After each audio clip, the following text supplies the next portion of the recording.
Sup, Nerdmigos? We're back. There's always a little bit of a pause. I never know when I'm going to start. Yay! She has the bread, and we're going to do all that stuff. So, this bread... Every time, Julie. Every time. What? Oh, we're still recording. Ah, Jesus.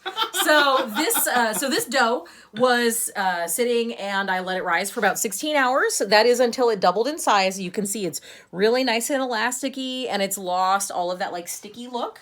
So we're gonna basically do what you would normally call the punch down and final rise. So we are not actually punching down this dough where you go boom, like literally punch it. And that's because when it's in the proofing bowl for that long, it tends to want to stick to the outside here. Mm-hmm. So when you pull it up and you're pulling it up and off, you're really kind of like squishing down some of that dough structure already. So you don't need to do any additional flattening. The more you do that, the less you're going to have a light, airy type of a dough. Big bubbles. Big bubbles, baby. Yeah. I do like big bubbles. I cannot lie. I had to. Okay. I'm sorry about that, guys. We were working on a lightly floured surface. This is just regular flour underneath this guy, and this is some cornmeal. So it's recommended to use a different type of flour than the flour that you're already using for the bread for the final rise. I do not have a really cool like rattan basket to proof this stuff in, so I'm just using this oven-safe Tupperware dish. So I have oiled the inside of this with coconut oil. And I've put a little bit of regular flour in here and a little bit of cornmeal. We're going to put a little bit more in before we go. So we're going to prepare this guy for the last set of rising. So to do that, we're basically going to take all of these little sections in a circle, and we're going to stretch them just a little bit. And we're going to pull them to the center so you can see that they're kind of cascading around in the center like this, right? And then we're going to do a little bit more of that pulling towards us. And you're not going to have as much of a difference as you did before. That's totally fine. Now what you're going to do is you're last going to sprinkle some of this cornmeal on the top here. It's not super wet, so you're not going to have a whole bunch stick, but this is going to help it release from that second rise mold when you pull it out. And we're going to put this pretty side down.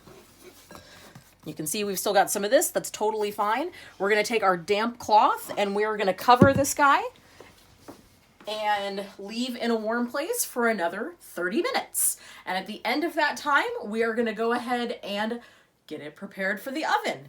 So it depends on how quickly your oven can come up to temperature, but you want to prepare your oven by preheating it to 450 degrees, and you want to put an oven-safe dish with water in it. So I usually use either a cast iron pan or I use another piece of... Just to increase the humidity in the oven? Yes. And do you leave that in while you're baking? Yes, and you leave that in while you're baking, and you want to put that on the rack below where you're baking the bread. So it takes a little while for our oven to get up to that high of a temperature. So in about 15 minutes time, I am going to turn on our oven to 450 and get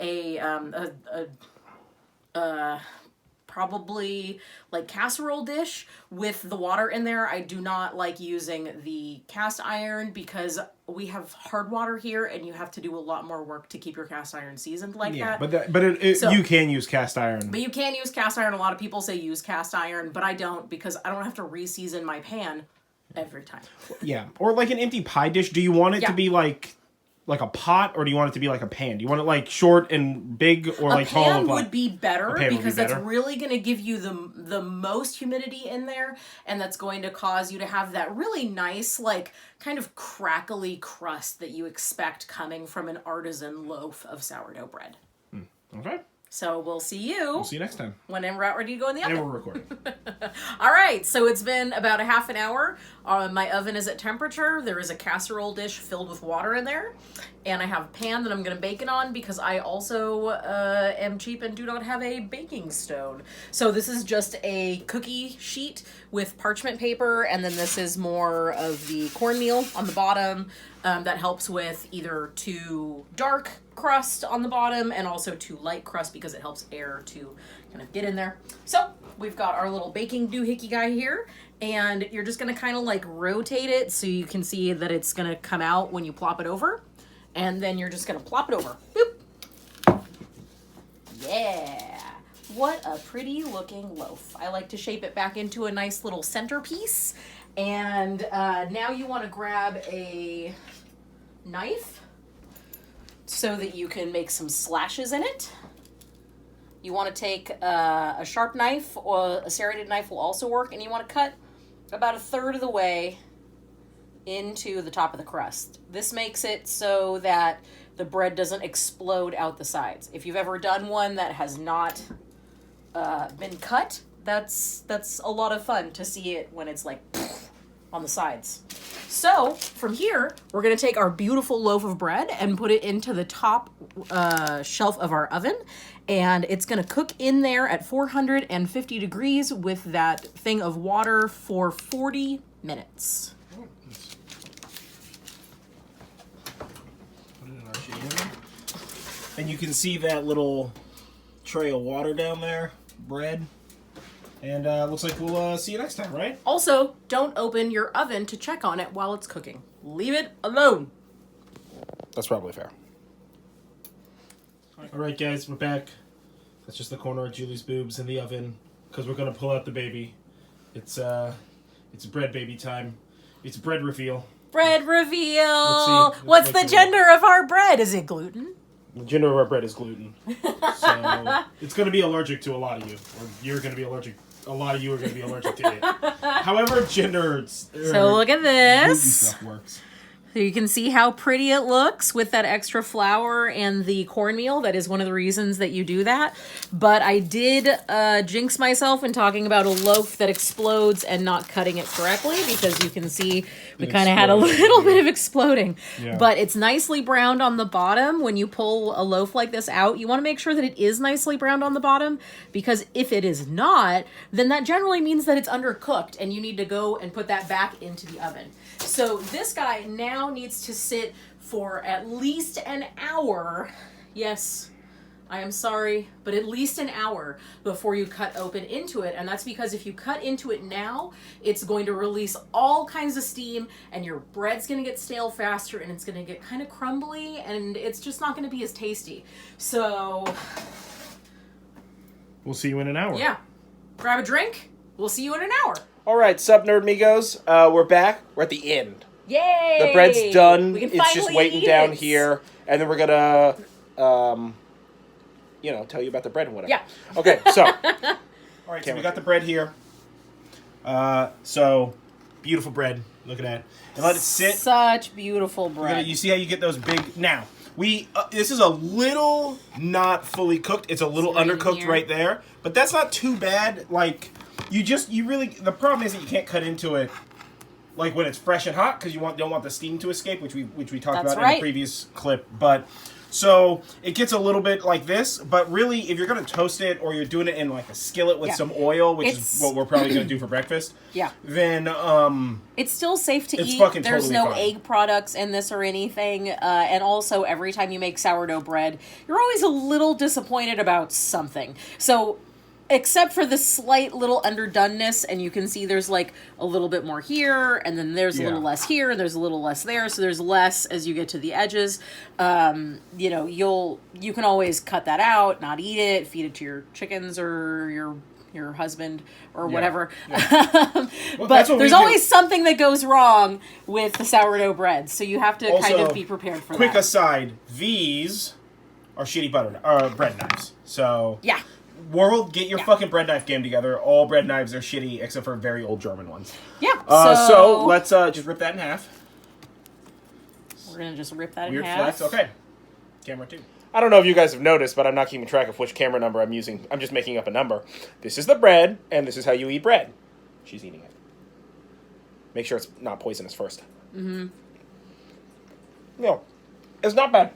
Yeah. So this kind of sourdough bread is not like the stuff that you get at the store. It's always going to be a little chewier and a little denser, and that's okay. Yeah. You just live with it. It's really great for spreading butter on, slightly toasting it. Toasting it with peanut butter is really good. That's what I've been fucking with. It's also really good if you put like a jam on it. I actually like spicy jams on this kind of bread because it's just like a little chewy and a little soft. Joe? It was like chili apricot. Persimmon cayenne Persimmon cayenne pepper. And it's jam. fantastic. It's fucking fire. Yeah. You can also you can try and do like grilled cheese. This kind of stuff is stuff you don't necessarily want to use as a sandwich. You're not really going to cut it thin enough for it to be like functionally useful as a sandwich, just because of its density. But this is a good like table bread or like snack bread, or if you're doing like a charcuterie thing. And then of course, in oil. Any of the edges or any parts of the bread that you're like not into because of whatever, just like tear up into pieces or cut them into pieces, put them on a cookie sheet, put them in the oven, and at like 200 for like Turn whatever. them into croutons. Turn them into croutons. You can throw them on your salad, or do what we do also and not as try sour. and have our dogs eat them. Yeah, give our dogs croutons. Our German Shepherd is he doesn't really chew things sometimes. Yeah. So when you give him like a carrot, he just wants to like lick it on the ground. He's so gentle he doesn't know how to hurt eat his stuff. Food. Yeah, he's a very strange dog. He doesn't understand how to eat things. Like, I fed him a berry one time, and he didn't understand what to do with it. No, I had to smush it to let him know that it was possible to eat it, because he was just licking it and was like, this isn't food, I don't taste anything. And you're like, no, dog, why? Because you're tasting the skin, not the juice. But, it's totally fine. So that's sourdough bread. Anyway, this is sourdough bread, and we're gonna do some more of these, like, sort of food things like this. Yep. We have some, like, really like in non-ingredient intensive sort of quick little things that we've been doing. I mean, like last night we just had chili and rice. Oh my god, it was so tasty. Oh, I didn't put that picture online. I'll put it online. Either way, like, comment, share, subscribe, follow us on social media. I'm using like a shitload of Instagram right now. Yep. So fuck with that. Follow us on at Nerdjive or at Goddess Jules on Instagram, Twitter, whatever.